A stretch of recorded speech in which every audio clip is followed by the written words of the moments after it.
Alright guys, how y'all doing? Hope this finds you all well. This finds me at 1:30 on a Thursday morning, um, having taken the day off. I'll get into the details of why I had to do such a thing um, in the next news that I'm going to record soon. And so that's all I'm going to say about that.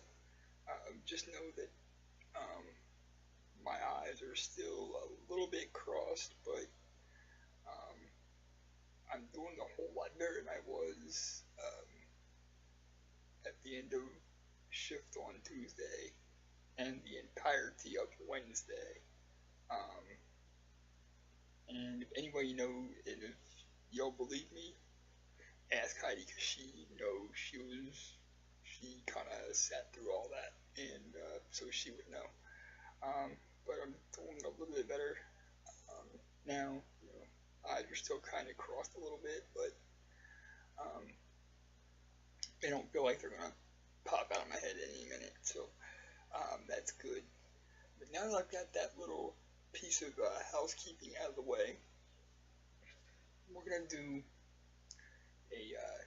another trip to the movies, and um, this is actually a request from Heidi. So, guys, this is how this works. You request movies, I put them at the top of my list. I find them, I watch them, I review them, good, bad, or indifferent. That's how this works. Nobody gives me any ideas. Y'all are stuck getting reviews I want to do. So kind of take a cue from her, and if I'm not doing the movies you want to see, give me something to see. It's that simple. Anyway, she wanted me to do um, two that I've seen, but it had been a while. Crybaby and Mona Lisa Smile, and one that I had never even heard of in my life, called Howell's Moving Castle. I'm going to do Howell's Moving Castle last because I've got a lot more to say about that one than I do any each of the other two. Each of the other two are just going to be basic, basic movies. Not going to give away like plot twists or anything like that, but just basic refresher courses on the movies. So I'm going to start with Crybaby. Now,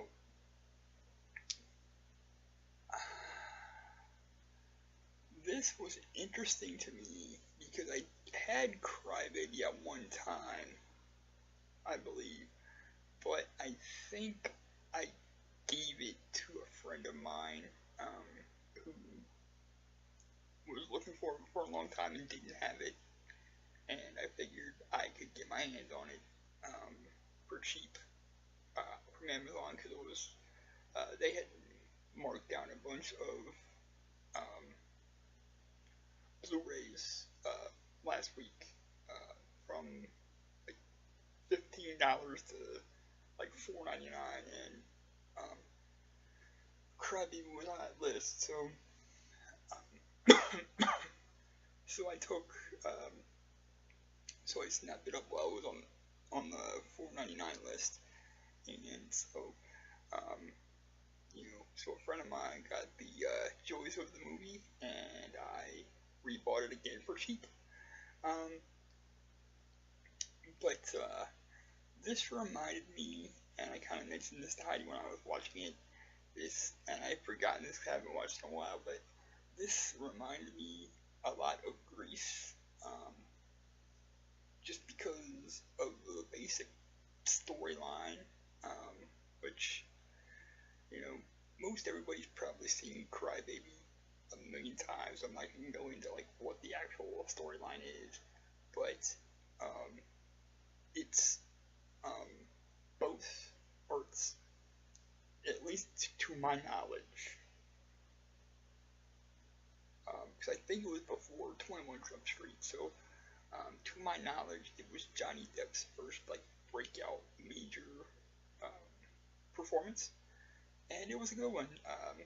He's always kind of been one of my favorite actors, so it was interesting to go back and rewatch that again for the first time in a few years at least, and reminded me a lot of Grease because, he basically plays, this other side of the tracks, like roughneck greaser type, and there were a lot of songs. I think the one I like the most is the one um, at the towards the end. I think it might even be the last song in the movie. I think it was called "Hey Mr. Jailer" or some crazy shit like that. Again, it's fucking 1:30 in the morning. Forgive me if I don't remember all these things. Um, my brain is still kind of fried because, like I said, work Tuesday kind of messed me up, and I had a migraine all of yesterday, and so yeah, I might not remember things as they are. But Crybaby is it's a classic, it's a cult classic, and it's I wouldn't really consider it a guilty pleasure movie, um, but I could see how somebody could say they'd consider it a guilty pleasure movie. But for geeks like me that like musicals like Hairspray and Rent and fucking um, Hello Dolly and Cats and Jesus Christ Superstar and stuff and movies like that. Um, it's just another one to add to the list. But I thought all the songs were well done. I thought the movie was well paced. The acting was great, of course. The Blu-ray came with a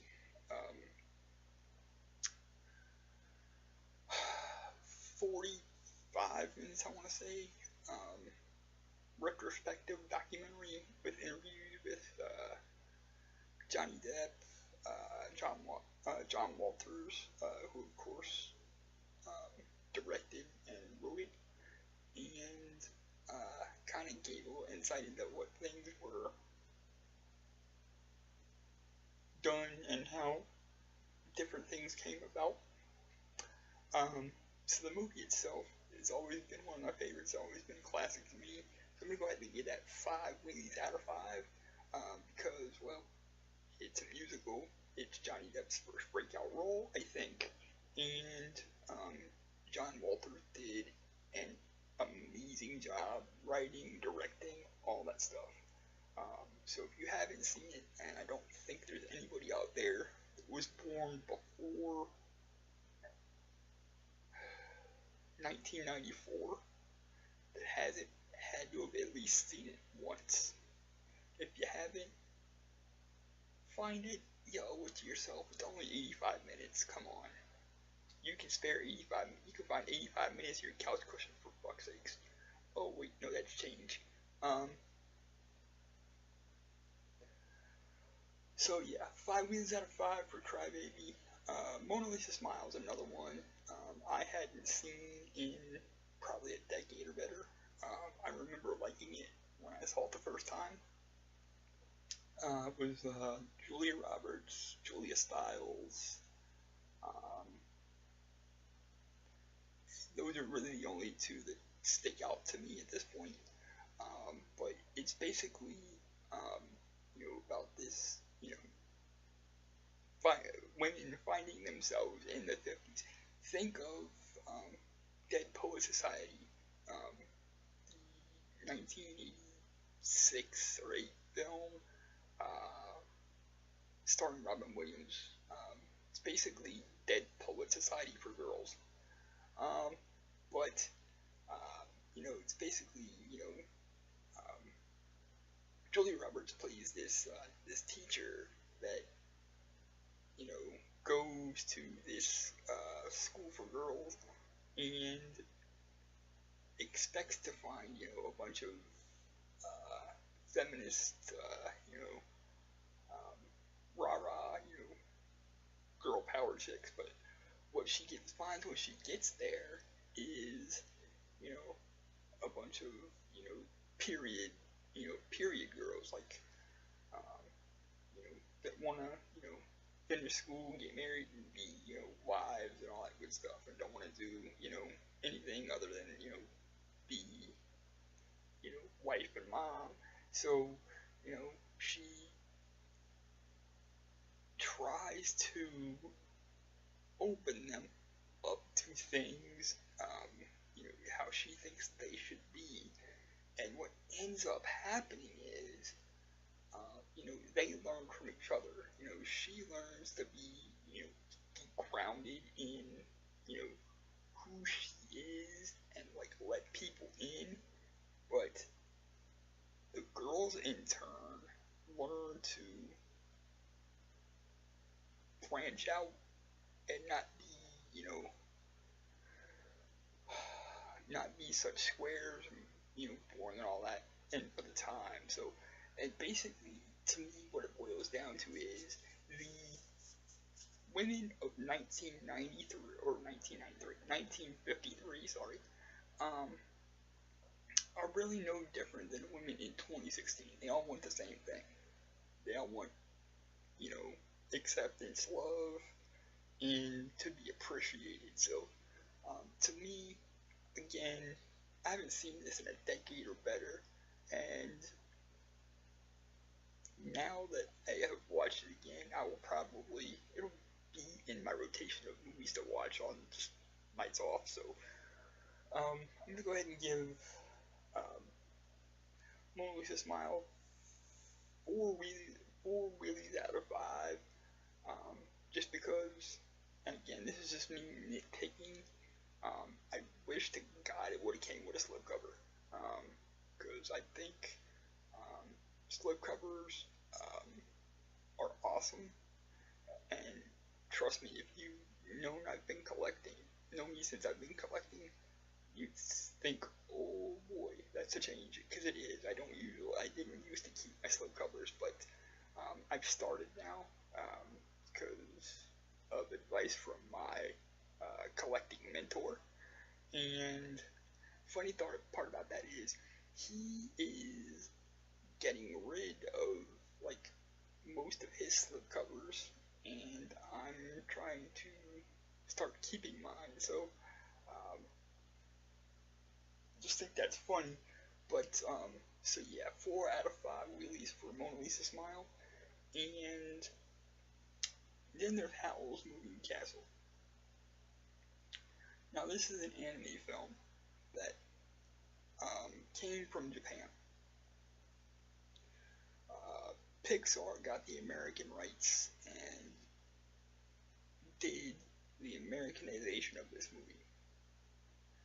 Now, when I first saw this, or first got this recommendation and I looked it up and I found the Blu-ray, my first thing was, okay, this is a Japanese film, it's going to be Japanese with American subtitles. And that's what the Amazon page listed it as, Japanese with American subtitles. Well, I did some research before I bought it and found out that Pixar actually added an English audio track. So that was good, because it would have stayed Japanese with American subtitles, I wouldn't have been able to do it, because I can't read the subtitle all that fast, so I miss a bunch of stuff. But it had an American language track, so kind of lucked out there. And I told Heidi after I watched this, I said, when I first, like the first 15 minutes, I thought, holy shit, what the fuck has she got me into? Because I had no idea what the hell this was, and what the hell it was going to turn out to be. And for the most part, most of the movie, I was like, oh boy, I'm going to bury this deeper than I've ever buried anything before. Then the last 15 minutes of the movie happened, and it all became clear. This wasn't a, movie about a guy hiding, or, some weird, witchy person. It was basically a movie finding yourself and being true to who you are. At least to me, that was my interpretation of it. And I'm kind of glad they brought it all together in the end, because I was kind of worried there for the first, I don't know, hour and a half. But it's basically a movie about finding yourself, and I'm not all that into Japanese anime, but movies like this one, I could be. So basically, Howell's moving castle, because I couldn't figure it out for most of the movie. It was gonna get like a 2 Wheelies out of 5, but because the last like 15-20 minutes kind of tied everything together and made everything make sense finally, that's gonna get it up to a 3.5 Wheelies out of 5.